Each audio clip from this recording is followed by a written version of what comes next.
Prince Siddhartha, the future Buddha, who lived more than 2,500 years ago, is the protagonist of our tale. His mother, Mahamaya, was the queen, and his father, King Suddhodana, was the ruler of the Sakya tribe. They resided in Kapilavatthu, an Indian city located in the Himalayan foothills. The warrior caste in India was the lineage of Siddhartha's parents. Under the majesty of the Himalayas, in their capital city of Kapilavatthu, they resided in a grand palace. Mahamaya, the queen, was a lovely, wise, and upright woman. King Suddhodana reigned successfully, earning him respect and acclaim. The people they dominated revered and adored both of them. Queen Mahamaya became pregnant after a long period. It made her and her husband very pleased.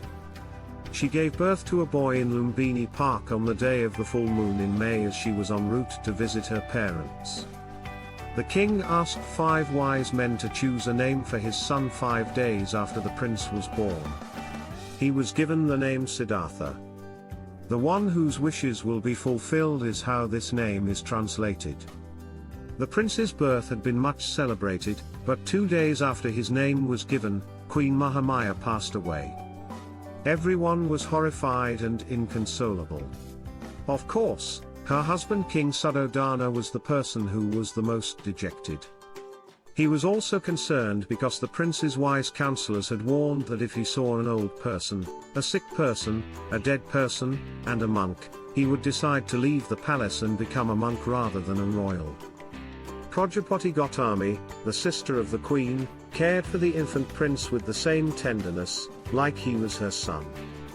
Healthy and content, Prince Siddhartha was a young man. Being the smartest student in his class and the greatest at everything he did, he enjoyed learning and found studying to be easy gains. He was well liked by his friends and always showed consideration for others. The prince was gracious to all. With his horse and other animals, he was kind.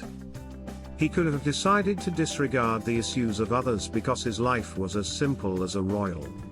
But he had compassion for other people. He was aware that everyone, including people, animals, and other living things, prefers happiness, and despises misery and suffering. Siddhartha always took care not to hurt any living thing. He enjoyed assisting others.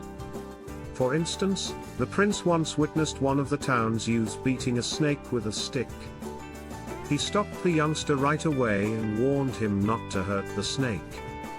Siddhartha was having fun in the palace garden one day with his pals. Prince Devdatta, his cousin, was one of the boys. Devdatta was harsh by nature and enjoyed killing other animals, in contrast to Siddhartha's kindness and gentleness. Devdatta used his bow and arrow to shoot a swan while they were having fun. It had severe wounds. But until the swan's injuries were healed, Siddhartha looked after it. He set the swan free once it was feeling better. Siddhartha enjoyed observing events and ruminating on various ideas. His father accompanied him to the yearly ploughing festival one afternoon. The first pair of exquisitely decorated bullocks were driven into the arena by the king to begin the ceremony. Siddhartha observed everyone while perched beneath a rose apple tree. He saw that while everyone was having a good time, the bullocks were working hard to plough the field. They exhibited no signs of happiness. Then Siddhartha became aware of many other species nearby. He observed a lizard devouring ants. However, a snake soon arrived, seized the lizard, and devoured it. The snake was then scooped up by a bird that unexpectedly descended from the sky and consumed along with it. Siddhartha understood that despite appearing to be content for a while, all of these creatures suffered.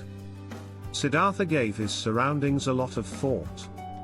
He discovered that, despite his happiness, life is filled with a lot of misery.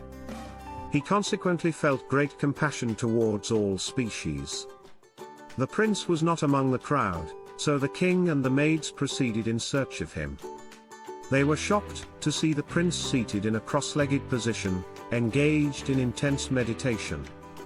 Because the wise men had foretold that his son could one day wish to leave the palace and become a monk, the king did not want his kid to think too much about profound issues in life. The king then constructed Siddhartha a magnificent palace with a gorgeous garden to play in as a means of diverting his attention. The prince continued to reflect on the pain and sorrow he saw all around him. Despite this, Siddhartha developed into a strong, attractive young man. He was now of legal age to wed. King Suddhodana arranged for Siddhartha to get married to his gorgeous cousin, Princess Yasodhara, to dissuade him from considering leaving his family. By an old custom, Siddhartha had to demonstrate his bravery to earn Yasodhara's respect.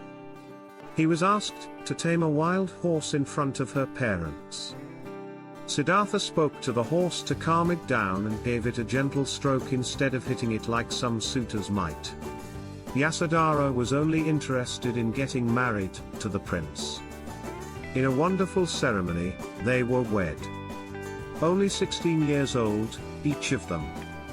King Suddhodana constructed a pleasure palace for Siddhartha and Yasodhara to distract the prince from thoughts of sorrow or abandoning his land. Only young, healthy individuals were permitted entry into the palace and the palace grounds, and dancers and singers were requested to provide their entertainment. The king did not want Siddhartha to be aware that everyone becomes sick, ages, and eventually passes away. The prince was unhappy despite the king's attempts, though. He was curious about what it was like to live beyond the castle gates. Finally, the king gave Siddhartha permission to make brief excursions to the adjacent cities. He went with Channa, his aide. Siddhartha initially encountered a man with white hair and wrinkles who was clad in rags. He had never seen somebody older, so he was astonished by the sight. He was told by Channa that this man was ancient, and that everyone would get old eventually.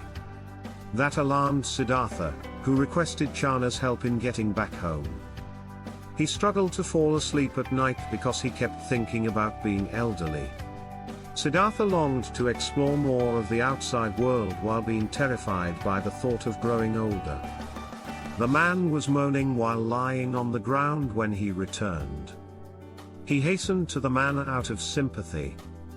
Channa forewarned him that the man was ill and that everyone, including illustrious figures like Siddhartha or the monarch, was susceptible to illness. Siddhartha and Channa observed 4 guys transporting another man on a stretcher during the 3rd visit. Siddhartha was informed by Channa that the man had passed away and would be cremated. Additionally, he told the prince that nobody can avoid death and that everyone will pass away at some point. Siddhartha continued to reflect on what he had seen as they made their way back to the palace. He finally made a firm determination to look for a means to avoid the pain of old age, illness, and death. Later, when the prince was riding through the garden, he spotted a man wearing a yellow robe. He saw that the man appeared quite content and joyful. He was informed by Channa that the man was a monk. The monk had abandoned his family and given up his desire for pleasure to find an escape from pain in this world. The prince was moved by the monk's example and became inspired to leave his home and pursue independence in the same manner. His wife gave birth to a beautiful boy on that day. Even though he adored the boy, Siddhartha was unable to rejoice, since he wished to become a monk and recognized that it would now be more difficult for the boy to leave home. The prince had no interest in enjoying himself by watching the dancing girls or in other such activities when he decided to leave the palace. Instead, he persisted in considering how he could set others and himself free from disease, old age, and death. In the end, he concluded that to comprehend life and what caused sorrow, he had to leave the palace and his family and become a homeless monk. When everyone in the palace was asleep one night, Siddhartha asked Channa to have Kantaka ready for him. He entered the room where Yasodhara and their young son Rahula were sleeping in the meantime. He pledged himself that he would return to visit them because he was filled with loving kindness for them. But first, he had to comprehend why all beings endure pain and learn how to prevent it. Prince Siddhartha rode Kantaka in the darkness of the night. He left the palace and the city of Kapilavatthu with Channa by his side. They came to a stop by a river, where the prince changed out of his pricey gown and into a monk's garb.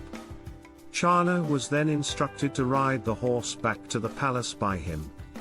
At first, Siddhartha maintained that he must proceed alone even though Channa and Kantaka both initially refused to go back. Kantaka watched the prince leave the room as tears streamed down his face. So, at the age of 29, Siddhartha started living on the streets as a monk. The capital of the Magadha nation, Rajagaha, is located south of Kapilavatthu. This nation's ruler was known as Bimbisara.